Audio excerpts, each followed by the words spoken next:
Hi ನಮಸ್ಕಾರ. ನಾನಿವತ್ತು ಒಂದು ಸೂಪರಾಗಿ ಪಾಲಕ್ ಪನ್ನೀರ್ ಮಾಡೋದು ಹೇಗೆ ಅಂತ ತೋರಿಸ್ತಾ ಇದ್ದೀನಿ. ಸಖತ್ತಾಗಿರುತ್ತೆ, ಒಂದ್ಸಲ ಟ್ರೈ ಮಾಡಿ.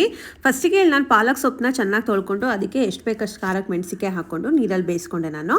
ಆಮೇಲೆ ಒಂದು ಪಾನಿಗೆ ಸ್ವಲ್ಪ ಜೀರಿಗೆ, ಚಕ್ಕೆ, ಲವಂಗ, ಏಲಕ್ಕಿ, ಒಂದೆರಡು ಕಾಳು ಮೆಣಸು ಹಾಕಿ, ಈರುಳ್ಳಿ, ಬೆಳ್ಳುಳ್ಳಿ, ಶುಂಠಿ ಹಾಕಿ ಮತ್ತು ಅದಕ್ಕೆ ಗೋಡಂಬಿನೂ ಹಾಕ್ಕೊಳ್ಳಿ. ಗೋಡಂಬಿ ಹಾಕೋದ್ರಿಂದ ರಿಚ್ನೆಸ್, ಟೇಸ್ಟು ತುಂಬ ಚೆನ್ನಾಗಿರುತ್ತೆ.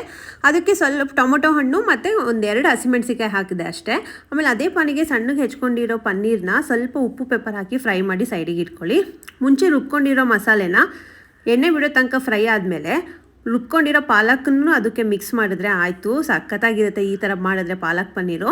ಅದಕ್ಕೆ ಒಂದು ಸ್ವಲ್ಪ ಕುದ್ದಾದ್ಮೇಲೆ ನೀವು ಸ್ವಲ್ಪ ಗರಂ ಮಸಾಲ, ಒಂದು ಹಾಫ್ ಸ್ಪೂನಷ್ಟು ಗರಂ ಮಸಾಲ ಹಾಕಿ ಮುಂಚೆನೇ ಫ್ರೈ ಮಾಡ್ಕೊಂಡಿರೋ ಪನ್ನೀರ್ ಹಾಕಿದ್ರೆ ಮುಗೀತು, ಪಾಲಕ್ ಪನ್ನೀರ್ ರೆಡಿ ಆಗುತ್ತೆ. ಲಾಸ್ಟಿಗೆ ಒಂದು ಸ್ವಲ್ಪ ಮೇಲ್ಗಡೆ ಬೆಣ್ಣೆ ಹಾಕಿದ್ರೆ ಇದು ಚಪಾತಿಗೆ ಸೂಪರ್ ಕಾಂಬಿನೇಷನ್ ಆಗಿರುತ್ತೆ. ಒಂದ್ಸಲ ಟ್ರೈ ಮಾಡಿ ಹೇಗಿತ್ತು ಅಂತ ಹೇಳಿ. ಬಾಯ್.